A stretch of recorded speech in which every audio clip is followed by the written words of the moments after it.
नमस्कार दोस्तों, मैं 5 मिनट लूँगा आपके।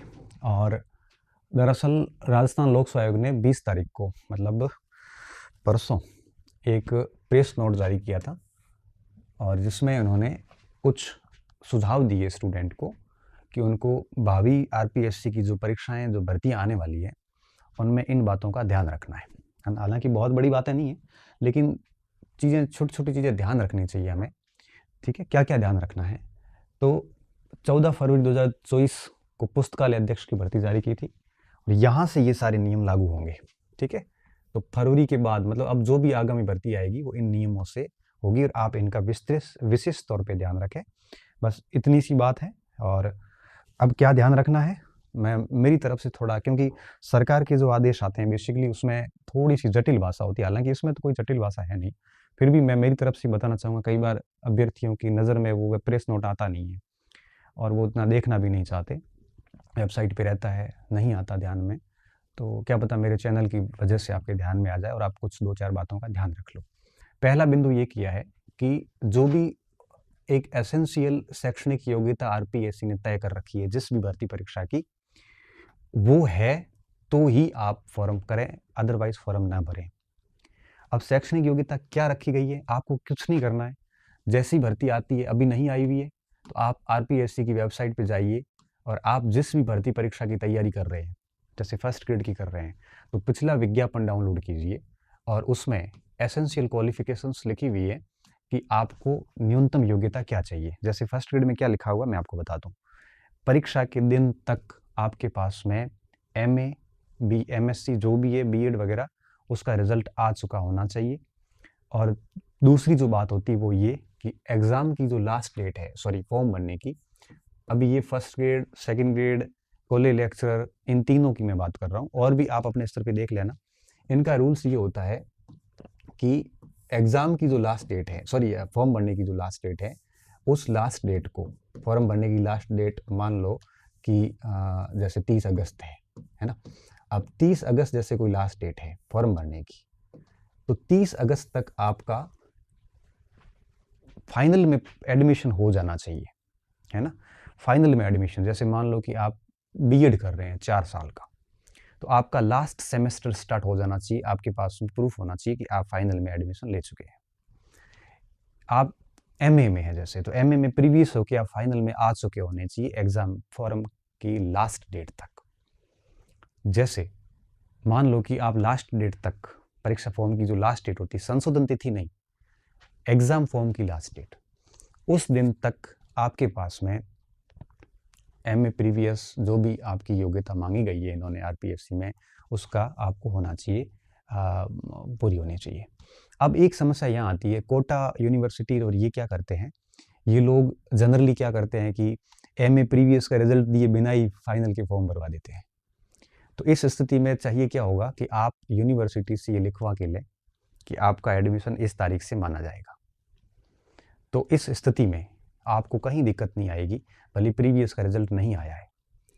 अब आप फाइनल में आए हैं, इसका प्रमाण क्या है? इसका पहला प्रमाण ये माना जाता है कि आपका प्रीवियस का रिजल्ट घोषित हो चुका उस तारीख का। आपके आरपीएससी जब डॉक्यूमेंट वेरीफाई करता है तो प्रीवियस, एमए प्रीवियस की या जो भी आपकी अंतिम कक्षा की जो मार्कशीट है उसके ऊपर घोषित तिथि को चेक करता है, वो देखता है, और फिर इनकी जो लास्ट डेट होती है उसको वो देखता है। फिर अगर लास्ट डेट के बाद उसके ऊपर तिथि लिखी हुई है तो दिक्कत हो जाती है और वो उसको रोक लेते हैं। कोटा के संबंध में ये समस्या चल रही है अभी। कोटा वाले क्या करते हैं कि प्रीवियस का रिजल्ट दिए बिना ही एमए फाइनल के फॉर्म भरवा देते हैं और फिर अंकित तिथि भी कुछ अलग ही रहती है। तो कोटा वाले बच्चे अपने स्तर पे देख लेना, बाकी यूनिवर्सिटी में ऐसी समस्या जनरली नहीं आती। फिर भी अगर ऐसी होती है तो आप यूनिवर्सिटी से लिखवा के ले लो कि एमए हमारे एमए का जो है वो जो भी आपकी फाइनल क्लास है उसमें आपका एडमिशन इस तारीख तक हो चुका था, ये आरपीएससी को प्रोड्यूस कर दो, तो शायद दिक्कत नहीं आएगी। बाकी यूनिवर्सिटी ऐसा नहीं करती है। तो वांछित शैक्षिक योग्यता होने पर ही आप आवेदन करें, और अगर आपने कर लिया है फिर आपको क्या करना है, आपको विड्रॉ करने का भी ऑप्शन रहता है संशोधन तिथि तक, है ना। तो आप संशोधन तिथि तक फॉर्म विड्रॉ कर लो। अगर आप नहीं करते हैं, कोई असत्य सूचना देते हैं, कोई गलत सूचना देते हैं और उसके बाद भी आप कोई संशोधन ना करके और फिर आप विड्रॉ भी नहीं करते हैं, तो ऐसी स्थिति में आरपीएससी आपके ऊपर धारा 182 की तहत मामला दर्ज करेगी। कृपया करके ऐसी गलतियाँ ना करें, ठीक है ना। आप अगर सच में पात्र हो रहे हैं तो फॉर्म भरें, नहीं हो रहे हैं तो ना भरें, ठीक है। क्योंकि हमारे नसीब में जो वैकेंसी आएगी हम उसी की कर पाएंगे। ज़रूरी नहीं है कि कई बार इस बार बच्चे फर्स्ट ग्रेड बन के पात्र नहीं होने के कारण बेचारे बाहर हो गए थे कई सारे, ठीक है। ये चीज़ ध्यान रखें। दूसरा, ऑनलाइन आवेदन जब भी आप करेंगे तो एक बात का ध्यान रखें कि ओटीपी मांगते रहेंगे, ओटीपी से पुष्टि होती रहेगी, आगे बढ़ता रहेगा मामला, और जब तक एप्लीकेशन नंबर जनरेट नहीं होते हैं तब तक आपका फॉर्म नहीं भरा हुआ माना जाएगा। आपके मोबाइल में मैसेज आ जाता है, आपके फॉर्म में लिखा आ जाए कि एप्लीकेशन नंबर ये, इसका मतलब ये हुआ कि फॉर्म भर गया है। प्रीव्यू होना, सबमिट होना, फीस डिडक्ट होना, सारे प्राथमिक चीज़ें नहीं है। प्राथमिक ये है कि एप्लीकेशन नंबर जनरेट होने चाहिए। इस बार क्या हुआ कि कुछ परीक्षाओं में बच्चों के प्रीव्यू भी था, सबमिट भी हो गया था, लेकिन एप्लीकेशन नंबर जनरेट नहीं हुए, तो ऐसी स्थिति में आपका फॉर्म भरा हुआ ही नहीं माना जाएगा। तो ध्यान से समझ के आप जब भी फॉर्म भरते हैं तो आपका एप्लीकेशन नंबर आ जाना चाहिए। आते ही मान लो कि अब हो गया है फॉर्म सबमिट, ठीक है, कोई दिक्कत नहीं। अच्छा, उसके बाद देखिए, जब एग्ज़ाम की डेट आएगी परीक्षा के, तो उससे 60 दिन पूर्व 7 दिन के लिए ऑनलाइन एडिट का ऑप्शन खुलेगा। जैसे मान लो कि सितंबर में परीक्षा है तो जुलाई और अगस्त, मतलब जून में आपके पोर्टल खुलेगा 7 दिन के लिए। उसमें आप अपनी एंट्री को चेंज कर सकते हैं, लेकिन ध्यान रखना, फोटो चेंज नहीं होगा, नाम चेंज नहीं होगा, पिता का नाम नहीं होगा, जन्म तिथि नहीं होगी, लिंग नहीं होगा। बाकी सारी चीज़ें चेंज हो सकती है, कैटेगरी चेंज हो सकती है, शैक्षणिक योग्यता। कल एक बच्चे का मैसेज है, सर मैं अभी ये है, बाद में ये होने वाला है, अभी मैं मैरिड नहीं हूँ, मैं बाद में मैरिड होने वाला हूँ, तो अभी मैं एसएसओ में वन टाइम रजिस्ट्रेशन में भर रहा हूँ, बाद में चेंज होगा कि नहीं होगा। ये सारी चीज़ें ऐसे आपको परेशान नहीं होना है। फ़ोटो चेंज नहीं होता, नाम चेंज नहीं होता। देखो ये वैसे ही कुछ चेंज नहीं होना है। फ़ोटो आपका तो चेंज होगा नहीं, नाम आपका वही रहेगा, पिता का नाम वही रहेगा, डेट ऑफ बर्थ भी वही रहेगी, लिंग भी वही रहने वाला है। कृपया करके फॉर्म भरते वक्त इन 3 और 2 5 चीज़ों की एंट्री बहुत सही तरीके से करें। पिछली बार मैंने ऐसे-ऐसे केस देखे कि ये मित्रवाले के भरोसे पे रहते हैं, फिर वो मेल का फीमेल कर देता, फीमेल का मेल कर देता, वहाँ जाके परेशानी हो जाती है। कईयों की जन्म तिथि गलत होती है, कईयों की फ़ोटो गलत लगती है, कईयों के फिर आरपीएससी माफ़ नहीं करेगी, है ना? क्योंकि इसके ऊपर संशोधन भी नहीं होता है। तो कम से कम ध्यान रखें, ये एंट्री जो है वो फॉर्म सबमिट होने से पहले अच्छी तरीके से चेक करें कि इन किसी भी एंट्री में कहीं कोई दिक्कत नहीं है, तभी आप है वो वन टाइम रजिस्ट्रेशन का मामला है वो आगे बढ़ाएं। बाकी वन टाइम रजिस्ट्रेशन भी चेंज होते हैं, ऑप्शन दिए जाते हैं, ऐसी कोई बात नहीं है, और उसमें चेंज वही चीज़ें होगी, इनके अलावा वाली चेंज होगी, ठीक है। इसलिए इन छोटी-छोटी चीज़ों को लेकर टेंशन ना लें। तो एक तीसरी बात हो गई। इसके अलावा आगे देखो क्या होगा। 5वां बिंदु क्या है, यदि किसी स्टूडेंट ने कोई नकल-वकल का काम किया है और अगर वो अनुचित पाया जाता है तो उसको डिबेयर कर दिया जाएगा। डिबेयर का मतलब बाहर कर दिया जाएगा, और उसको आरपीएससी, यूपीएससी में भी वो शामिल नहीं हो पाएगा। वो निर्धारित अवधि के लिए अयोग्य मान लिया जाएगा। इसलिए नकल जैसी प्रक्रियाओं से भी दूर रहें।